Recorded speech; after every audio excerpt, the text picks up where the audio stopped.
For now, the family and friends of hundreds of patients who died due to neglect in an English hospital are calling for criminal action to be taken against those responsible. An official report last week found that many people had died needlessly.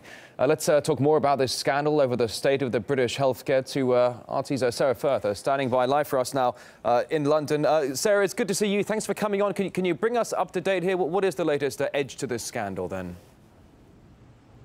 OK, well, in the latest twist, we've seen an NHS whistleblower come out and say that he was forced to quit after he'd raised concerns about issues that he said endangered patient safety. But this latest revelation comes on the back of the Francis report that we saw last week. Now, that was in looking into the scandal that had happened at Mid Staffordshire Hospital, where it's thought more than 1,000 patients could have died between 2005 and 2008 as a result of inhumane and degrading treatment. Now, it was an absolutely shocking story. RT were covering this very, very closely, and we can hear now from one of the relatives that we'd spoken to of a patient that had died at Mid Staffordshire.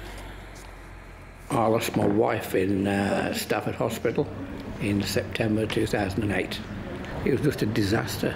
People shouting and crying, no staff available, you couldn't find a nurse. The buzzer was left out of reach. I went in once and she was on the floor. She'd been there since breakfast time. Evil. That's the only word I can describe. They were nasty. My mum died in the most horrible circumstances that no human being should have to go through what she went through.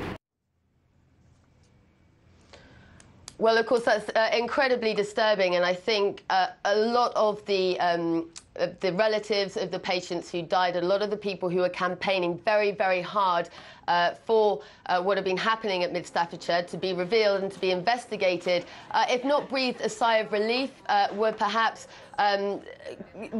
relieved when the Francis report came out, that at least now something was being done and that something would be looked into. But of course, the nasty shocks just seem to keep on coming. And as we said, this latest twist is the NHS whistleblower. He says that he was confronted with many of the same decisions and concerns that were raised at Mid Staffordshire Hospital. Now, he was the head of one of the hospitals, United Lincolnshire Hospital, and now this is one of 9 hospitals that are now being investigated on the back of the revelations of Mid Staffordshire.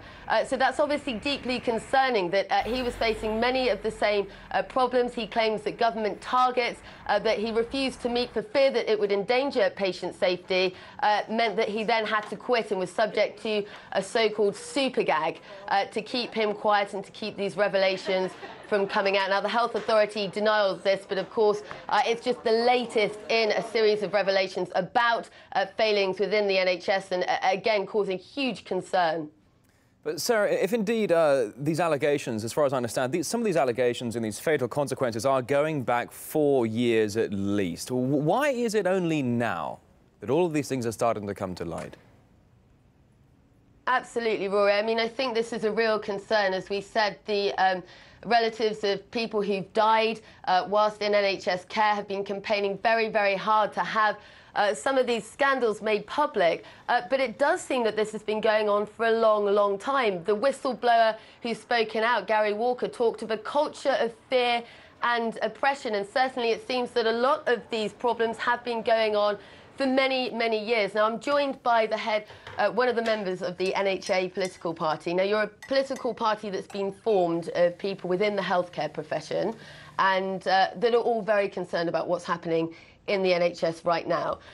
When the Mid Staffordshire scandal was revealed, very much the rhetoric from the government was that this was an exceptional case, that this was, if not a one-off, it was particularly bad.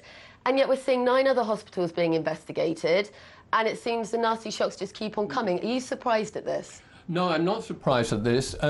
While Staffordshire was particularly bad, There have always been in the NHS, while most of the care has been fantastic over the years, in such a complicated organisation and such a large organisation, there will be such incidents, and there have been for many years. The real problem is that the NHS and the government do not seem to be able to learn from all the inquiries that have been. From 30 years ago, the Hospital Advisory Service would report, and I think the same things are still going on now. Okay, when it comes to the Francis report, I mean, how much can we expect from this then? Because it's come out, you know, perhaps some relief for the families, but yet it seems that there's all this other stuff that's, you know, now being exposed. How much more do we not know about? Well, I don't think that, I think that there will be other cases, but it's only to be expected. I don't think they'll be as bad as at Stafford. But the problem is, as I say, that we don't know yet how to avoid these in the future, and the government doesn't know, and that has got to be one of the main focuses of all our efforts, people who work in the NHS and all of us in the community, to find out how to prevent these sorts of things going on.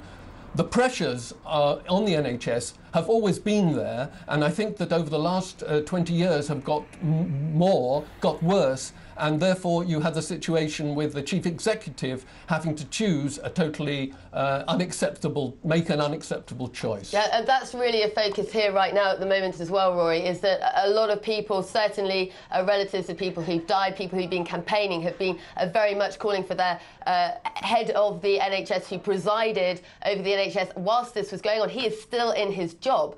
They've been calling for him to resign, but as yet he's resisted those calls. All right, RT's Sarah Firth, live in London. Thanks to you both. Thank you.